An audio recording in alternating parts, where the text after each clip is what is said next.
জগদীপ ধনখড় এইবার এইরকম ভাবে ইস্তফা দিয়ে চলে গেলেন এবং বললেন শরীর খারাপ, তাই আমি আর কাজ করতে পারছি না বলে ইস্তফা। এবং সব থেকে আশ্চর্যের বিষয়, সকালে তিনি একেবারে ফুরফুরে ছিলেন আর সন্ধেবেলায় তিনি এত অসুস্থ হয়ে গেলেন যে হাসপাতালে না গিয়ে ইস্তফা দিয়ে দিলেন।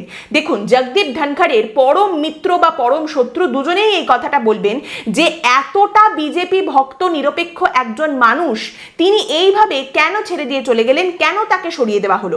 বিজেপির জেপি নাড্ডার জন্য রাস্তা পরিষ্কার করা হচ্ছে, নাকি এখানে অন্য কোনো রকম কোনো সমীকরণের ব্যাপার রয়েছে, নাকি তিনি এই উপরাষ্ট্রপতি পদে বসে এমন অপমানিত হয়েছেন যে তার এই অপমান মমতা বন্দ্যোপাধ্যায়ের করা অপমানকেও ছাপিয়ে গেছে? কোনটা?